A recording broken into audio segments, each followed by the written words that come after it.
Hello, my name is Annemarie Wijmans and I'm a researcher at the University of St. Andrews. I'm an astronomer and I'm here to answer your questions about space. Okay, so here's the first question I got, and it's a question from Mary, and she asks, apart from stars and planets, what else is in space? And I think this is an incredible good question to start with, because it allows me to show you lots of pretty pictures of what is actually in space. And if we start with answering this question quite close to home, in our own solar system.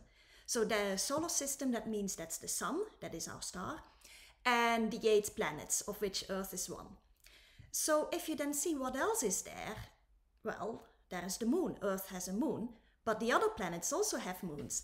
And here's a picture of 4 of the biggest moons of Jupiter. Jupiter is a really big planet and it has lots of moons. It has more than 75 moons.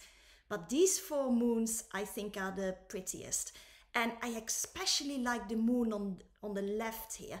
That moon is called Io, and it is a moon that has actual real volcanoes on it. But these are just 4 of them. There are many more moons in the solar system, and you should definitely look them up if you are interested in that. Now, what we else have in our own solar system is some smaller rocks. When I say small, I still mean several kilometers, maybe even 100 kilometers across, but small compared to planets. And these are things like meteoroids and asteroids and also comets. And here I want to show you a very famous comet. This is Halley's Comet. And it's named after Halley because he's the astronomer who first predicted that comets actually go around the sun and therefore come back to Earth every so often. And Halley's Comet is a comet that is coming back to Earth every 75 years. And now let me quickly look at my notes, because the next time that Halley's Comet is coming back is in 2061. So you know what to look out for there.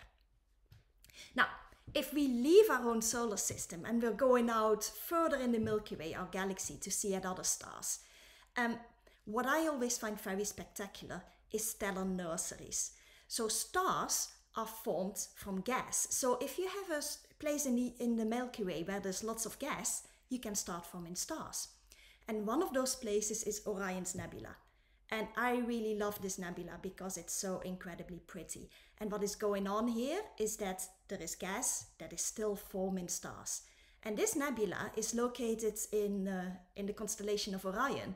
So if it's a very clear night, it's a bit difficult. You can see it with the naked eye, but it's maybe more helpful if you also have some binoculars to look at it. Now, we have these star-forming nebula, but stars can also be very, very pretty if they, and this sounds a bit sad, but when they die. So a star shines because it's filled with gas, with hydrogen gas, and then it converts that into helium gas. But at some point, the star will run out of hydrogen gas, and that's the end of its life. So our sun still has 10 billion years of gas to keep shining, so don't worry about that.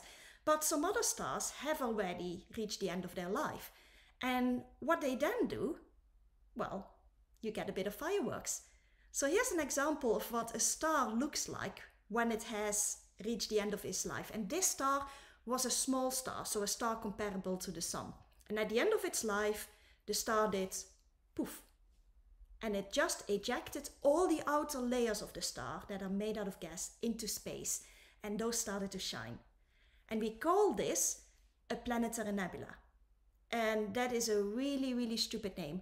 But it is because when first astronomers started to look at these things through telescopes, they looked a bit like planets. And only later on we discovered they're not planets.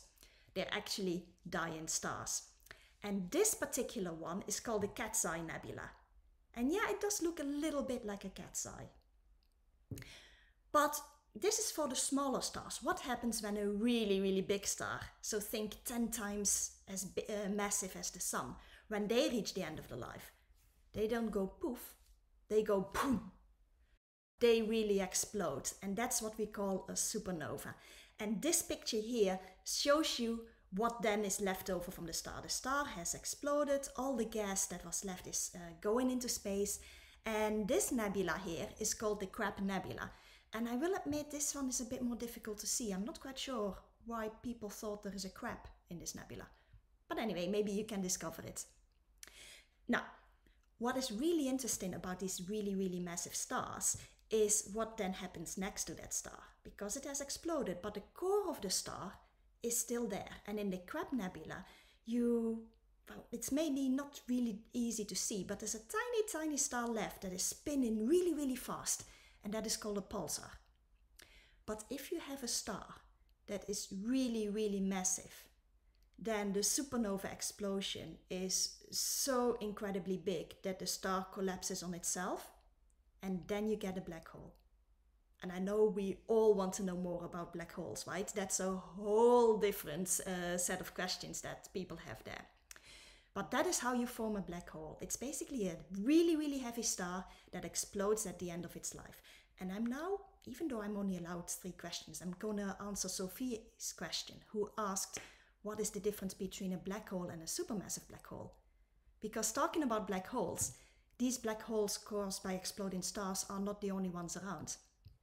In the center of our Milky Way and in the center of most other galaxies, you will find a supermassive black hole. And a supermassive black hole is, as the name says, super, super massive. It's as heavy as millions and millions, sometimes even billions of stars. Now, the supermassive black hole in our Milky Way is very far away from us, so we don't need to worry about falling in. But there are some great movies where you can see some of the stars in the center of the Milky Way floating around. And there's a link here to one of those movies if you want to look at those. Okay, so I hope that answered your question, Mary, about what is out there in space.